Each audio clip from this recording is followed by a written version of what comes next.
आराधना में हाथ हम उठाते, तेरे नाम को ऊंचा कर कि तू है महान, करता तू अद्भुत काम,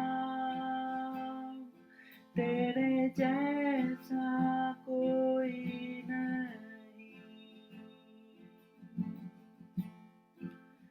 तेरे जैसा कोई नहीं, कि तू है महान, करता तू अद्भुत काम, Yes, Jesus. तेरे जैसा कोई नहीं, तेरे जैसा कोई नहीं, महिमा के योग्य तू, आदर के भी, आराधना में हाथ हम उठाते, तेरे नाम को ऊंचा कर के तू है महान, करता तू अद्भुत काम, तेरे जैसा कोई नहीं, तेरे जैसा कोई नहीं, कि तू है महान, करता तू अद्भुत काम, तेरे जैसा कोई नहीं, तेरे जैसा कोई नहीं।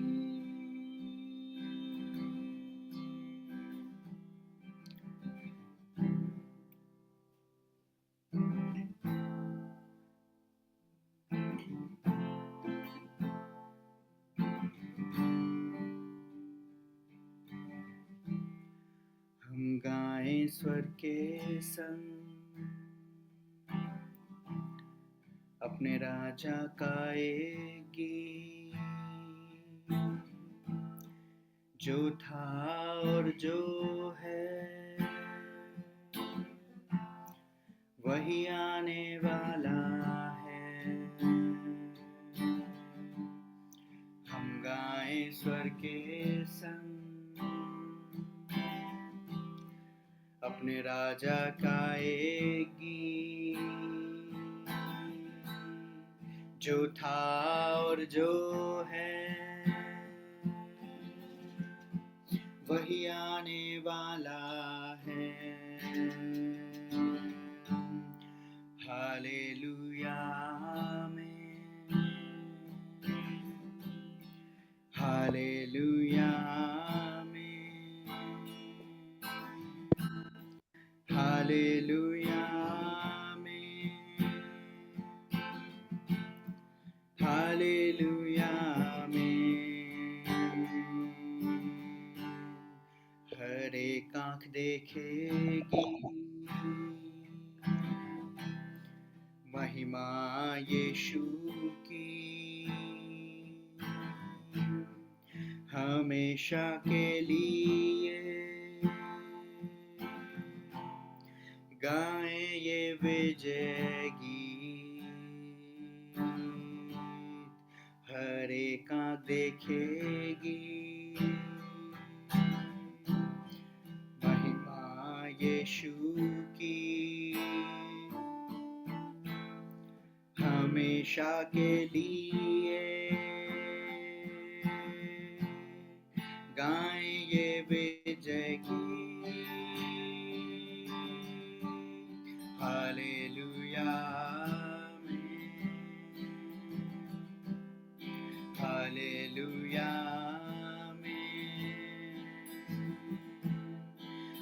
Hallelujah amen, hallelujah amen, hallelujah amen.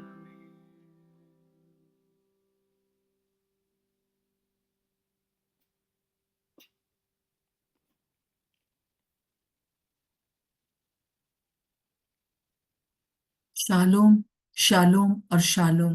प्रभु यीशु की शांति जो समझ से पार है हमेशा बनी रहे, और उसकी महिमा हम लोग गाते रहे। हालेलुया आमीन आमीन, हालेलुया आमीन आमीन। उसकी महिमा हो, प्रभु यीशु की महिमा हो, जो था जो है जो आने वाला है, उसकी महिमा हो, उसकी जय जयकार हो। प्रभु यीशु की आज सुबह हम लोग अपने हाथों को उठाकर उसकी महिमा करें, उसकी महिमा करें, क्योंकि वो महान परमेश्वर है, वो अदोनाय परमेश्वर है। हालेलुया। परम प्रधान परमेश्वर, सर्वशक्तिमान परमेश्वर की महिमा हो। ओ स्वर्ग के साथ सच में गाएं कि जो था जो है जो आने वाला है, आपका धन्यवाद हो। धन्यवाद प्रभु, धन्यवाद प्रभु यीशु, धन्यवाद प्रभु यीशु, आपका धन्यवाद हो। हालेलुया।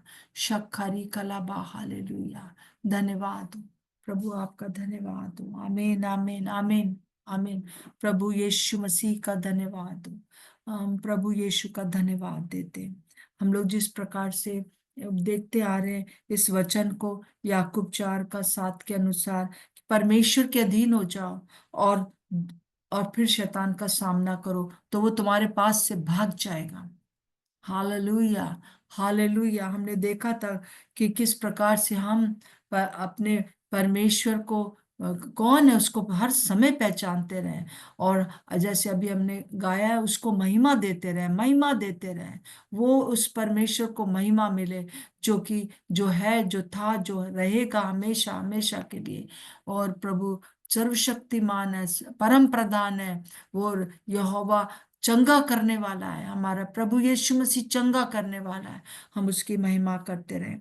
और दूसरी बात, मैं प्रभु यीशु मसीह में कौन हूँ, और ये बात हमेशा याद रखें। जब आप ये याद रखेंगे तो दुश्मन सामने खड़ा नहीं रह सकेगा, क्योंकि वो हमको बस यही भुलाना चाहता है कि मैं कौन हूँ।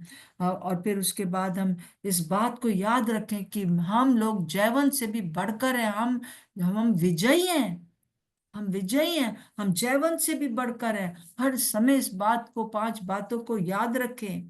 और हम परमेश्वर की बाट जोड़ने वाले हैं। हर समय जब हम इस बात को सुनना चाहते हैं कि प्रभु परमेश्वर पिता क्या कह रहे हैं, पवित्र आत्मा हमसे क्या बात कर रहे हैं, पर हम वचन के भूखे और प्यासे हैं, तो वो हमारे पास से भू भाग जाता है।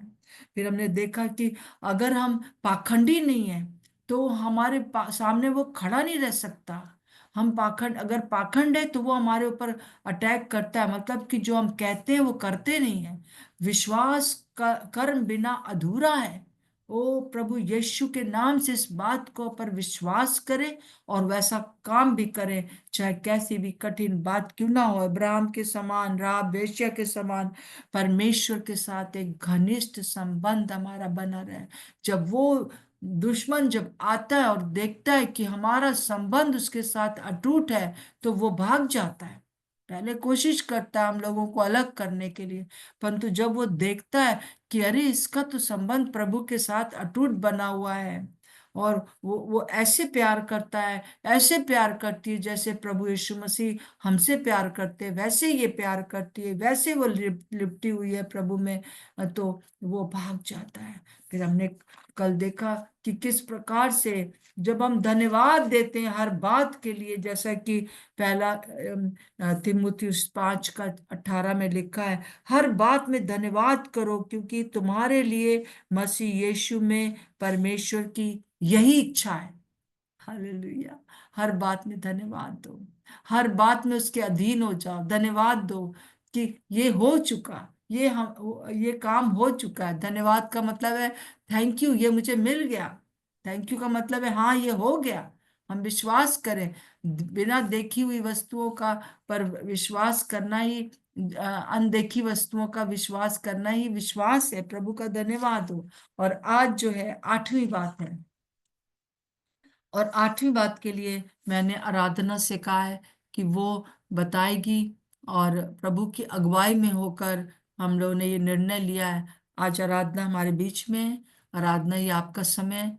कृपया हम लोग को बताएं कि 8वीं बात क्या है, जिससे कि दुष्ट शैतान भाग जाता है। यस आंटी, प्रेज लॉर्ड सबको, सभी को जय मसीह की। और जैसे कि हमने अभी ये 7 बातें देखी मेरी आवाज क्लियर है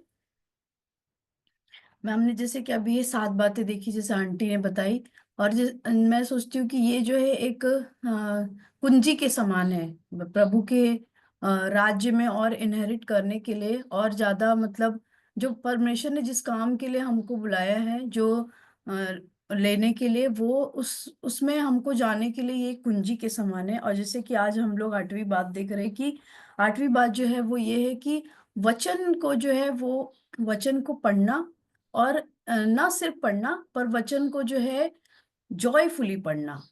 और मतलब वचन को पढ़ते समय एक आनंद आना, है ना? ये बहुत कॉमन, हमने कई बार सुना होगा कि वचन को पढ़ते समय बड़ी नींद आती है, वचन को पढ़ते समय हम सो जाते हैं, या मतलब ऐसा होता है, वचन को जल्दी जल्दी पढ़ लिया। लेकिन आज मैं आपसे एक बात शेयर करना चाहती हूँ कि वचन को पढ़ते समय जो है कि एक मतलब आनंद आना वो कितना जरूरी है। और वचन को पढ़ते समय जो आनंद आएगा, और जब परमेश्वर का आत्मा हमको अगुवाई करेगा, तो वो बातों को हम सीख सकते हैं, वो बातों को हम परमेश्वर की समझ सकते हैं जो अभी तक हमने नहीं समझी है। और इससे संबंधित मैं आपको अपना एक अनुभव बताना चाहती हूँ। मैं मैंने मतलब कि कुछ सबने जैसे कुछ कुछ मैं निर्णय लेते हैं नए साल पे, तो मैंने भी निर्णय लिया था, और एक वन ऑफ द मैंने आपको शेयर किया था कि मैं फास्टिंग नहीं रख पा रही थी, और मैं उसके लिए प्रार्थना कर रही थी, और फिर मैं रख पाई। और उसमें एक और ये भी था कि वचन जो है रेगुलर पढ़ना। जैसे कि कई बार ऐसा होता है ना, काम की वजह से या बहुत सारी चीजें होती है जिसकी वजह से हम रेगुलर वचन नहीं पढ़ पाते। तो मैंने एक पिछले साल एक और प्रार्थना किया था कि प्रभु, मैं वचन को रोज पढ़ना चाहती हूँ, ना सिर्फ पढ़ना चाहती हूँ, पर मैं जो मेरा पार्ट है वचन पढ़ने में, मैं वो अच्छे से पे करना चाहती हूँ, मतलब अच्छे से मैं बैठना चाहती हूँ। और उस चीज के लिए मैंने प्रार्थना किया। फिर मैंने क्या किया, मैंने मतलब बनाया कि मैं वो उसमें ये टिक करूंगी कि किस दिन मैं नहीं पढ़ पाई, तो मेरे साथ पूरे साल का रिकॉर्ड रहेगा कि मैंने किस दिन वचन नहीं पढ़ा। मतलब नॉट ओनली पढ़ा, ये नहीं कि मैंने एक वर्स पढ़ लिया, पर मैंने किस दिन जो है समय नहीं बिताया। क्योंकि मैं मतलब कि ऑनेस्टली 1 घंटा मैं मतलब देना चाहती हूँ प्रभु को हर दिन वचन पढ़ने के लिए, और अगर ज्यादा बचता है तो भी मैं देती हूँ। तो अक्सर मेरे साथ मैंने उसमें नोटिस किया अभी तक फरवरी में कि मैं सैटरडे संडे को वचन नहीं पढ़ पाती हूँ, मतलब बैठ के वो चीज नहीं कर पाती हूँ। तो इससे मुझे समझ में आता है कि मैं कितना, और मैं उस चीज को कैसे और कर सकती हूँ। तो जब मैं ये करना शुरू किया, तो मैं आपको बताती हूँ कि बताना चाहती हूँ कि एक डिसिप्लिन वचन को पढ़ने के लिए मेरे जीवन में आया। मैं भी उनमें से एक हूँ कि जब पहले बहुत साल पहले जब वचन पढ़ती थी तो मुझे नींद आता था, मतलब समझ ही नहीं आता था कि वचन में क्या लिखा है। तो मुझे ऐसा लगता था कि सब मतलब बार बार बोला जाता है कि वचन पढ़िए वचन पढ़िए, तो मैं भी मतलब पढ़ लेती थी, लेकिन समझ में नहीं आता था। वो कहते हैं ना, एक बोर होता था। या कई बार ये मेरा अनुभव रहा है, बहुत साल पहले का, अभी का नहीं, कि कई बार जब मुझे नींद नहीं आती थी तो मैं वचन उठा के पढ़ लेती, तो मैं बहुत गहरी नींद में सोती थी। तो मतलब ये मेरा बहुत पुराना अनुभव रहा है, लेकिन समय के साथ साथ परमेश्वर ने उन चीजों को, बहुत सारी चीजों को बदला है। अब कभी भी मैं वचन पढ़ती हूँ या वचन सुनती हूँ, मुझे कभी नींद नहीं आती है, ये कभी भी नहीं होता है ऐसा। और क्योंकि मैं प्रभु ने मुझे इस बात पे अनुग्रह किया कि मैं समझ पाती हूँ कि वचन क्या कह रहा है, और वचन को कैसे अटेंशन के साथ सुनना है। तो मैं ये इन बातों को कर रही थी, और ये इसी महीने की बात है, मैं एक दिन वचन पढ़ने बैठी और मैंने यहोशू की पुस्तक से पढ़ना शुरू किया।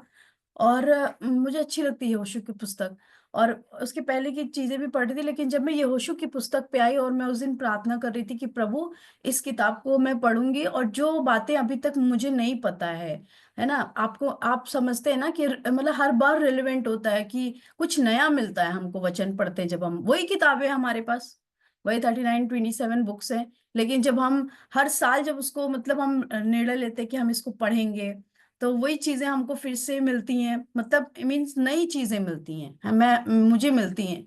जब मैं पतरस की किताब फिर से पढ़ती हूँ, मैं पहला यूहन्ना फिर से पढ़ती हूँ, तो मुझे नई नई चीजें मिलती हैं और मैं उसको लिखती हूँ। तो मैं उसी प्रकार से उस दिन प्रार्थना कर रही थी कि प्रभु, जब मैं इस किताब को पढ़ती हूँ तो मुझसे बात कीजिए और मुझे नई बातें बताइए, मैं जानना चाहती हूँ परमेश्वर नई बातें। तो मैं पढ़ना शुरू किया यहोशू की पुस्तक, और 1 घंटा, पता नहीं कितना टाइम हुआ, लेकिन टाइम मेरे पास उस दिन ज्यादा था तो मैं पढ़ रही थी। और जब मैं पढ़ रही थी मुझे इतना आनंद आ रहा था, पता नहीं क्यों, मतलब बस आ रहा था, ऐसा लग रहा था कि वो जो लिखा हुआ है परमेश्वर ऐसे उनके साथ जा रहा है, वो यरदन नदी रुक गई है, और वो जो बैकग्राउंड है ना, मतलब मेरे आंखों के सामने जैसे चल रहा है, और वो याजक लोग नदी में खड़े होंगे, पानी कैसे रुक गया होगा, फिर उन लोगों ने वहां से पत्थर उठाया, मतलब जितनी भी बातें लिखी है ना, वो मुझे एक आनंद दे रही थी, और एक आनंद के साथ मैं उस किताब को पढ़ रही थी। और मैं पढ़ते पढ़ते मैं यरीहो के पतन तक गई, यरीहो की दीवार तक। और इतना मुझे एक आनंद आ रहा था उस दिन वचन पढ़ने में, और लिटरली मतलब मैं स्माइल कर रही थी कि अपना परमेश्वर कितना महान है ना, कितने बड़े बड़े काम किए उसने। और मैं सोचने लगी कि मूसा के समय उसने ऐसे किया, अब क्योंकि ये बात यहोशू की जो पुस्तक है, वो मूसा के मरने के बाद जब यहोशू के हाथ में वो बातें आई, मतलब अपने लोगों को लीड करना उस प्रॉमिस लैंड पर, तब तभी ये पुस्तक, मतलब यहोशू उसी समय का लिखा हुआ है। और जब वो सूरज आसमान में रुक गया, जब ए नगर को जीता जा रहा था, तो मैं एक ऐसे ही आपको बता रही हूँ, वो सब जब बातें मैं पढ़ रही थी, क्योंकि हमको मालूम है कि मतलब बचपन में हम सब सोचते थे ना कि फरवरी में 29 डेज क्यों होते हैं।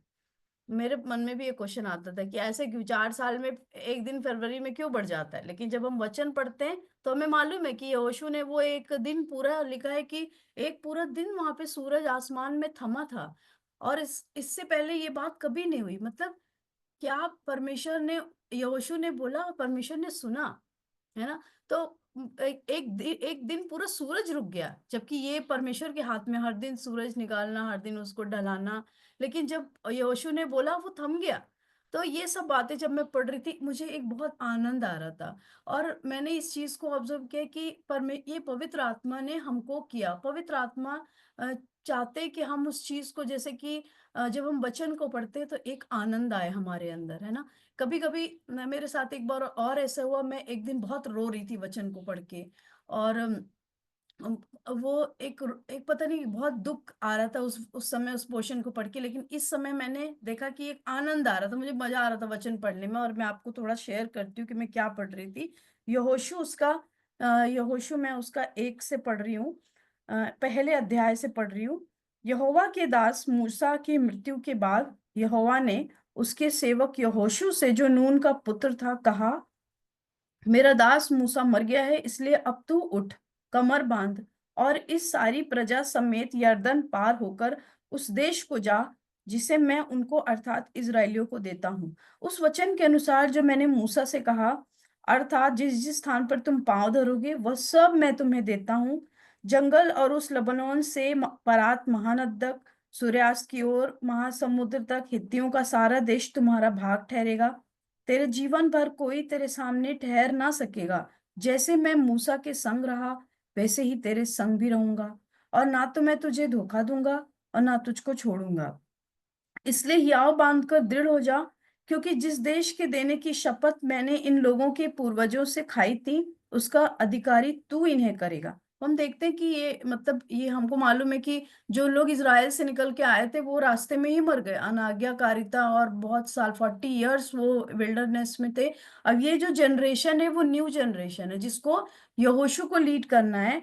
तो हम 6 में लिखा है कि 7 में, इतना हो कि तू हियाव बांध कर बहुत दृढ़ होकर जो व्यवस्था मेरे दास मूसा ने तुझे दी है उन सब के अनुसार करने में चौकसी करना। तो यहाँ पे हम देखते हैं कि ये जो परमेश्वर ने कुछ और नहीं बोला, यहोशू से परमेश्वर कह रहा है कि जो जो व्यवस्था, जो मैंने वचन, जो मैंने मूसा को दिए हैं, वो कैसे उसको फॉलो करना है, हियाव बांधकर और बहुत दृढ़ होकर, उसमें ढिलाई नहीं चाहिए। और मैं सोचती हूँ कि परमेश्वर एक, जैसे कि एक कुंजी के समान उनको ये बात दे रहा है, एक चाबी दे रहा है कि जो लैंड को, जो जमीन को तुम लेने जा रहे हो इतने सारे लोगों के साथ। और यहोशू एक लीडर था वहां पे, और परमेश्वर उसको ये कुंजी दे रहे कि जो तुम लेने जा रहे हो उसको पाने की कुंजी क्या है, कि हियाव बांधकर दृढ़ होकर जो व्यवस्था मेरे दास मूसा ने तुझे दी है उन सब के अनुसार करने में चौकसी करना, उससे ना तो तू दाहिने मुड़ना और ना बाएं, तब जहां जहां तू जाएगा वहां वहां तेरा काम सफल होगा। और फिर लिखा है कि व्यवस्था 8 में लिखा है, व्यवस्था की यह पुस्तक तेरे चित्त से कभी ना उतरने पाए, इसी में दिन रात ध्यान दिए रहना, इसलिए कि जो कुछ उसमें लिखा है उसके अनुसार करने की तू चौकसी करे, क्योंकि ऐसा ही करने से तेरे सब काम सफल होंगे और तू प्रभावशाली होगा। ये सिर्फ वचन, परमेश्वर यहाँ वचन का इंपॉर्टेंस बता रहे कि जो दास, जो मैंने मेरे दास को जो लॉ दिया, जो नियम दिए हैं, उसको पालने के लिए कितनी सारी चीजें करनी है। हियाव बांधना है, दृढ़ होना है, न दाएं मुड़ना है न बाएं मुड़ना है, चित्त में चढ़ा लेना है। लिखा है कि चित्त से उतरने ना पाए, इसका मतलब पहले उसको चित्त में चढ़ाना पड़ेगा। और हम सब जानते हैं कि कोई चीज को हमको याद करने के लिए, है ना, अब मैं टीचिंग करती हूँ, तो मतलब मैं सोचती रहती हूँ कि मैं मेरे स्टूडेंट्स को क्या टिप दूं कि वो अच्छे से टॉपिक को अंडरस्टैंड कर सके, वो कैसे अपने दिमाग में उस बात को रख सके, नॉट ओनली रट सके लेकिन कैसे वो समझे कि वो लिखा क्या है ना। तो कैसे हम समझें कि वचन में क्या लिखा है, और वचन को जब हम समझेंगे, जब हम वचन से प्यार करेंगे, तो मैं सोचती हूँ कि तभी वो हमारे हृदय में चढ़ी रहेंगी, हृदय में से उतरेंगी नहीं। और जब हृदय में से उतरेंगी नहीं, तो लिखा है कि ऐसा ही करने से तेरे काम क्या होंगे, सफल होंगे। मतलब जो जो तू करने जा रहा है उसमें तब तुम्हें सक्सेस मिलेगा, इवन तू प्रभावशाली होगा। तेरे सामने आगे लिखा है कि कोई खड़ा नहीं हो सकेगा जीवन भर, उसके पहले लिखा था कि कोई, परमेश्वर कह रहा है कोई खड़ा नहीं रह सकेगा। लेकिन उस सब चीज को करने के लिए यहाँ पे एक ही बात लिखी कि जो व्यवस्था दी गई है उसको तुम ध्यान दिए रहना, है ना। तो हम देखते हैं कि वचन यहाँ पे कितना इंपॉर्टेंस है। परमेश्वर अपने एक भजन संहिता 138 उसके 2 में लिखा है, मैं आपके सामने पढ़ देती हूँ। वहां पे लिखा है कि उसका बी पार्ट पढ़ रही हूं मैं, क्योंकि तूने अपने वचन को अपने बड़े नाम से अधिक महत्व दिया है ना। परमेश्वर ने अपने जो वचन को जो अपने नाम से भी अधिक महत्व दिया है। मतलब परमेश्वर चाहता है कि हम जो है वचन के थ्रू उसको जाने, हम आराधना करते हैं, हम एक्सपीरियंस करते हैं, जैसे हम अभी 7 बातें देखते हैं, हम धन्यवादी बने रहें, हम डिक्लेयर करते रहे, हम विजयी हैं, बहुत सारी चीजें हमने देखी। उसमें से ये एक इम्पॉर्टेंट ये है कि हम जो है वचन के थ्रू प्रभु यीशु मसीह को जाने, वचन के थ्रू उसको हम अपने जीवन में उतारें।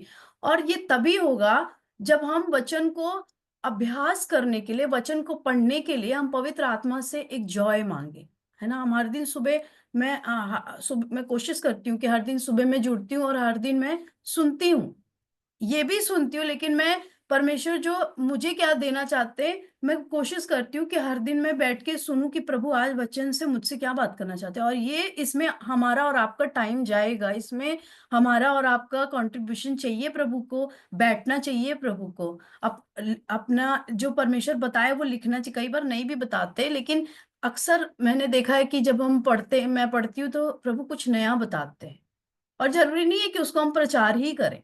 वो मेरे लिए, मैं सोचती हूँ कि प्रभु ने मेरे लिए बताया, ये प्रभु ने ये मुझे कहा है, और मैं उसको लिख लेती हूँ डेट डाल के।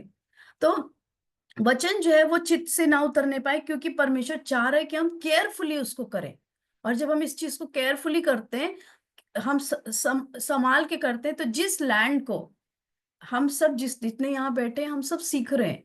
आंटी हमको सिखाते हैं, वो खुद भी सीखते हैं, फिर हमको सिखाते हैं, ताकि हम डे बाय डे जिस जैसे मैं सोचती हूँ कि यहोशू के समान प्रभु ने हमको भी उस प्रॉमिस लैंड को इनहेरिट करने के लिए बुलाया है। हम सबको उस प्रभु के पास जाना है, स्वर्ग जाना है, अपने साथ बहुत सारे लोगों को हम लीड कर रहे हैं, लेके जा रहे हैं, चाहे वो हमारे एक ही क्यों ना हो, चाहे वो बहुत ढेर क्यों ना हो। लेकिन उसकी वन ऑफ द मेन कुंजी है कि हम वचन को अपने जीवन में उतरने दें, उसको पढ़ें, उसको समझें, उसको अपने चित्त से उतरने ना दें। एक और मैं आपके साथ अपना अनुभव शेयर करती हूँ कि मैं एक एक मीटिंग होती है हमारे इधर, ऑनलाइन ही होती है, और एवरी फ्राइडे होती है। तो उसमें मुझे मतलब कि अक्सर हर महीने मुझे प्रीच करने के लिए बोला जाता है, तो मुझे एक मतलब मिलता है प्रीच करने के लिए। तो उसके लिए मैं प्रिपेयर्ड रहती हूँ, कहीं मतलब लिख के रखती हूँ कि जब भी वो बोलेंगे तो मैं प्रीच करूंगी, मैं कुछ कुछ टॉपिक्स लिख लेती हूँ।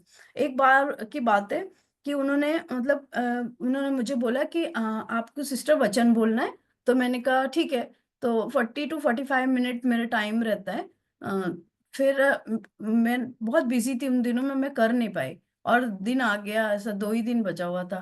तो मेरे को समझ ही नहीं आ रहा, 2 दिन भी नहीं, अगले ही दिन बोलना था, तो मुझे समझ नहीं आ रहा था कि मैं क्या बोलूं। तो मैंने कहा क्या बोलूं, 40 40 मिनट तक बोलना मतलब मुश्किल है, लेकिन बोले क्या, एक 5 मिनट 10 मिनट ठीक है। समझ नहीं आ रहा था। फिर मैंने, मेरे मन में एक विचार आया कि एक काम करूंगी, मैं गूगल पे सर्च करूंगी। और गूगल पे तो एक टॉपिक से रिलेटेड बहुत सारे वचन होते हैं ना, मैंने कहा कोई सा एक वचन निकाल के मैं गूगल पर से ट्राई कर लूंगी और लिख लूंगी। फिर मेरे मन में बड़ा आनंद आया कि हाँ भाई ठीक है, हो गया मेरा काम।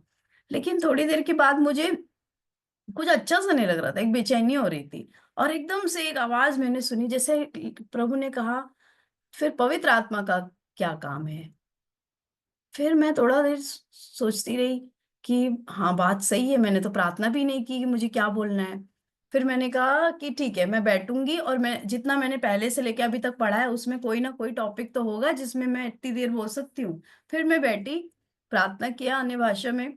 फिर मुझे प्रभु ने एक विषय दिया, मैंने उसके ऊपर सब, मैंने अपना बाइबल में से वर्सेस निकाल के, मुझे वर्सेस जल्दी नहीं याद होते, पर मुझे ये याद रहता है कि बुक के इस साइड में लिखा है कि इस साइड में, मुझे ये याद रहता है कि वो चैप्टर के इस साइड में कि इस साइड में, मैं मार्क करती हूँ। याद नहीं रहता है इतना, लेकिन ये याद रहता है। तो फिर मैं इस तरह से अपने वचन सब निकाल के मैंने उस दिन बोला। जब मैं प्रभु को धन्यवाद देती हूँ कि मतलब उसमें लेडीज थे, मतलब 60 70 ईयर्स के थे, कुछ आंटी लोग। बाद में उन्होंने मुझे मैसेज किया कि आराधना, तुमने जो बोला सच में प्रभु की ओर से, प्रभु ने मुझसे बात किया, मेरे जीवन में ये था, मेरे जीवन में ऐसा था। वो चीजों को उन्होंने शेयर किया। और मैंने देखा कि वो पवित्र आत्मा का काम था। मैंने कहा कि अगर मैं बैठ के प्रार्थना नहीं करती और मैं प्रभु से पूछती नहीं तो शायद वो नहीं होता, वो 3 4 लोगों ने जो सामने से मुझे बोला, और ये नहीं होता। और फिर मेरी एक फ्रेंड ने भी, जो कि बहुत दिन से पता नहीं उसको क्या हुआ था, उसको भी मैंने, जब वो आता है तो मैं भेज देती हूँ सबको, जब उसका रिकॉर्डिंग आता है तो उसने भी फिर मुझे सामने से फोन किया 10 12 दिन के बाद कि आराधना ऐसा ऐसा हुआ था।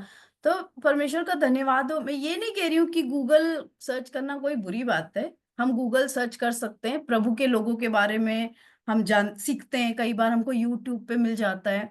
और कभी कभी बहुत अर्जेंट होता, कोई वचन नहीं मिलता, तो हम फटाफट टाइप करके वो कर लेते। लेकिन पवित्र आत्मा का काम गूगल नहीं कर सकता, वो डिपेंडेंसी इंटरनेट और एआई पर। अभी न्यू जनरेशन है, एआई गाने बनाता है, एआई पूरा पूरा सरमन तैयार कर देता है।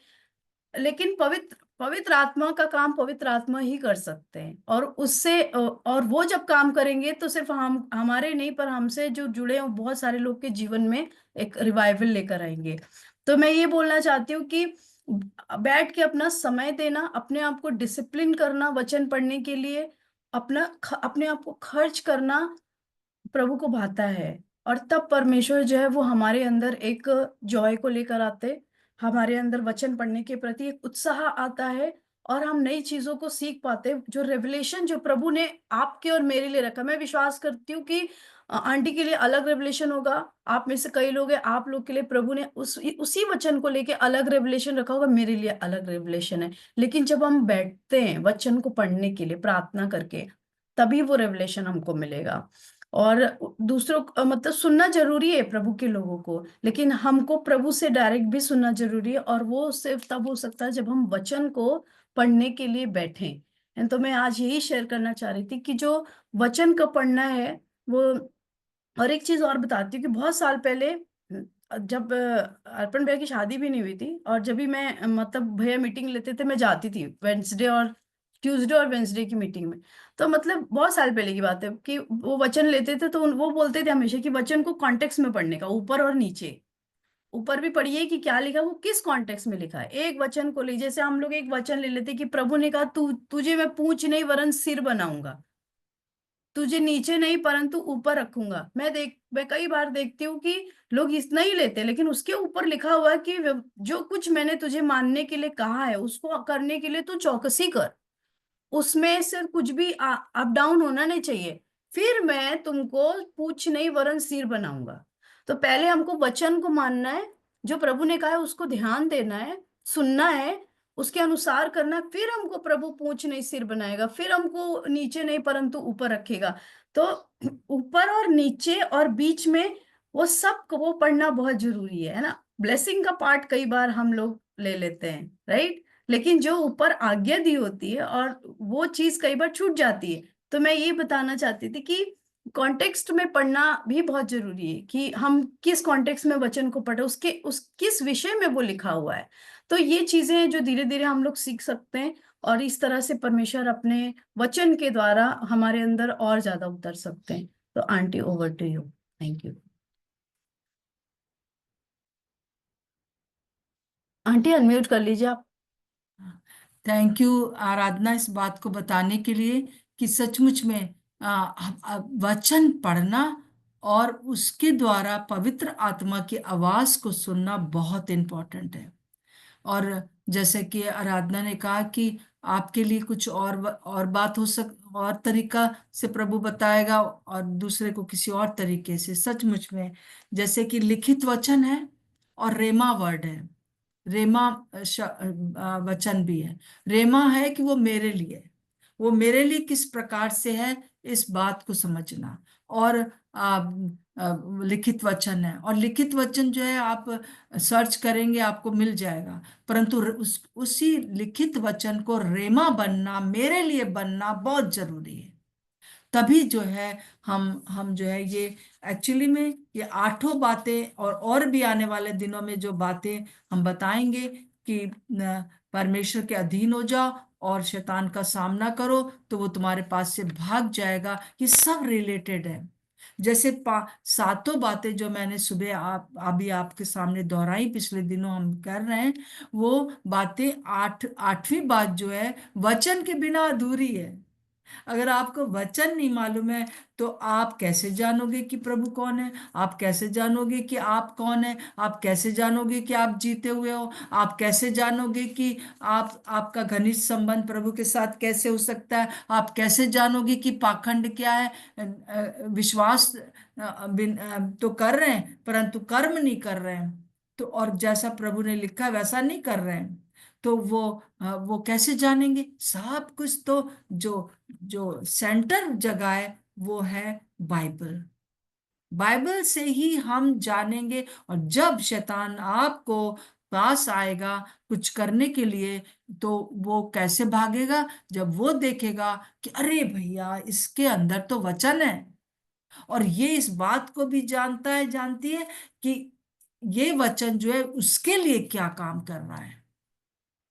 प्रभु का धन्यवाद हो आज सुबह के लिए कि ये बहुत इंपॉर्टेंट बात थी। और विशेष रूप से जब आराधना ने मुझे ये वचन मुझे एक्चुअली में कल लेना था, पर मुझे समझ में नहीं आ रहा था कि किस प्रकार से करेंगे। परंतु कल मेरी बात आराधना से ऐसे हो रही थी तो उसने मुझे कहा कि क्या कहते हैं, ऐसे मेरे अंदर एक आनंद आया। और ये बात होती है जब आप बाइबल पढ़ो और आपको आनंद ना आए, आपको खुशी ना हो, आपको चिल्लाने का मन ना करे, है ना, या आपको रोना ना आए, आपका अपना जीवन उसमें इन्वॉल्व ना हो जाए, तब तक जो है वो वचन बस सिर्फ हमारे दिमाग में रहता है। तो प्रार्थना करेंगे आज हम लोग इस बात के लिए। हर एक जन, कई लोगों का ये कहना उनको बहुत नींद आती है, उनका जो है वो बाइबल जो है वो एक एक समय बनाते परंतु पढ़ नहीं पाते हैं। तो आज आप एक फैसला करें और उसके लिए हम लोग प्रार्थना करेंगे कि हम बाइबल जरूर पढ़ेंगे, है ना। चाहे कभी कभी कम होता है, कभी कभी ज्यादा होता है, ज्यादा टाइम है, बाइबल पढ़ते रहिए। और कई लोग इस बात को वो करते हैं कि 3 महीने में हम बाइबल खत्म कर लेंगे, और लोग करते हैं, है ना। कई लोग जो है वो इस बात को, और मैंने देखा है जो लोग बाइबल पढ़ते हैं और उस बाइबल को ऐसे पढ़ते हैं जैसे उनके लिए है, वो उनके लिए रेमा बन जाती है, वो उनके लिए हो जाती है। और उसी से हम लोग आगे बढ़ते हैं। Thank you so much. प्रभु आपको बहुत आशीष दे। आइए हम लोग प्रार्थना करेंगे। प्रभु यीशु मसीह, हम इस समय आपके पास आते हैं। हम धन्यवाद देते हैं प्रभु जी कि बाइबल पढ़ना ही काफी नहीं, परंतु उसको अपने लिए अपने लिए सोच के पढ़ना, उसमें आनंदित हो जाना, उसमें भावनाओं में बह जाना बहुत जरूरी है प्रभु। वो कंसंट्रेशन हम चाहते हैं, चित्त लगाना कहते हैं प्रभु यीशु मसीह। हम प्रार्थना करते हैं प्रभु जी हर एक के जीवन में वो वचन पढ़ने के लिए एक भूख प्यास उत्पन्न करें, इसलिए नहीं कि जल्दी से बस पढ़ लिया जाए, परंतु पिता परमेश्वर अपने लिए उस वचन को स्टोर करके रखना, फिर दूसरों के लिए भी प्रभु आपको वचन हमको हमें वचन दे, ताकि दूसरों को हमें क्या बताना है। प्रभु आपका धन्यवाद हो, धन्यवाद हो। कोई मेरे घर आ रहा है मुझसे मिलने के लिए, प्रभु मुझे बताइए, आप हम सबको बताइए कि इस व्यक्ति के लिए आपने मुझे क्या वचन दिया है, उस व्यक्ति के लिए आपने मुझे क्या वचन दिया है। प्रभु हम आपसे प्रार्थना करते हैं, जब हम अपने लिए जानेंगे कि हमारे लिए प्रभु आपने इस वचन को कैसे रखा है, तो हम दूसरों के लिए भी जान सकेंगे। पिता परमेश्वर हम प्रार्थना करते हैं आज से प्रभु जी इस वचन को पढ़ने के लिए आप हमें भूख और प्यास दें, न केवल वचन को हम सिर्फ रट्टू तोते के समान पढ़ते जाएं, परंतु प्रभु उसका रेमा जो जो वर्ड है उसको हम समझ सके, हमारे मेरे लिए क्या है और दूसरों के लिए क्या है। प्रभु हम प्रार्थना करते हैं प्रभु, जिन लोगों को नींद आती है वचन पढ़ते समय, समझ नहीं आता है, पवित्र आत्मा आप प्रभु जी उनके जीवनों में आज से प्रभु जी कार्य करेंगे, और वो शब्द उनके लिए, ये वचन उनके लिए एक प्रभु जी सचमुच में देहधारी हो जाएगा उनके जीवन के लिए। प्रभु यीशु मसीह आपका धन्यवाद हो, आपकी महिमा हो पिता परमेश्वर। हमारा मन प्रभु जी केवल आपके वचन पे लगा रहे, ताकि जब दुष्ट हमारे पास आए तो वो हमारे अंदर आपके वचन को देख सके, जैसे यीशु मसीह आपके पास जब जब दुष्ट आपकी परीक्षा करने आया, तब उसने देख लिया कि किस प्रकार से इस व्यक्ति के अंदर, इस यीशु मसीह के अंदर पूरी तरह से परमेश्वर का वचन भरा हुआ है, तो वो उसके पास से उस समय के लिए भाग गया। हालेलुया, हालेलुया, धन्यवाद प्रभु, धन्यवाद प्रभु, आपके वचन के लिए धन्यवाद प्रभु जी। बहुत कठिनाइयों से ये वचन हमारे पास पहुंचा है प्रभु जी, बहुत लोगों ने इसके लिए अपने प्राण दिए हैं प्रभु जी, बहुत लोगों ने प्रभु बहुत मेहनत करी, हाथ से लिख लिख के रखा प्रभु जी, शुरू में पिता परमेश्वर चमड़े के ऊपर और खाल के ऊपर, और उन्होंने किस तरह से इंक बनाई होगी, क्या क्या किया होगा प्रभु हमें नहीं मालूम है, परंतु बहुत बहुत मेहनत करी प्रभु जी। और प्रभु जी इस वचन को एक साथ लाने में प्रभु जी एक पूरा आपने प्रभु जी इस इतिहास को रच दिया, और वो आज हमारे लिए कार्यकारी है। हम आपको थैंक यू बोलते हैं, थैंक यू बोलते हैं प्रभु, हमारे पास पूरी बाइबल होने के लिए। इस बाइबल को ही जो है वो शैतान नहीं चाहता है, परंतु प्रभु जी हम आपको धन्यवाद देते हैं कि सबसे ज्यादा बिकने वाली जो जो किताब है वो बाइबल है। दुनिया में सबसे ज्यादा बिकने वाली किताब बाइबल है प्रभु, इस बात के लिए हम धन्यवाद देते हैं, और वो मेरे पास है, हमारे पास है प्रभु जी। ओ प्रभु यीशु मसीह, हमारे दिल दिमाग में वो किताब बैठ जाए, चित्त में बैठ जाए, ताकि जब मौका लगे तो प्रभु हम उस किताब की बातों को इस्तेमाल कर सकें, और प्रभु की उपस्थिति में रह सके, उसके अधीन रह सकें, जैसा हम इन दिनों में देखते आ रहे। प्रभु हम आपको धन्यवाद देते हैं कि याकूब 4:7 में कि परमेश्वर के अधीन होने के लिए हमें आपके वचन की जरूरत है, शैतान का सामना करने के लिए हमें आपके वचन की जरूरत है। हम धन्यवाद देते पिता परमेश्वर आराधना के लिए कि आपने पिछले दिनों उसको ये और भी ज्यादा अनुभव दिया, और इसी प्रकार के अनुभव हम सबके पास हैं और बढ़ते जाएं।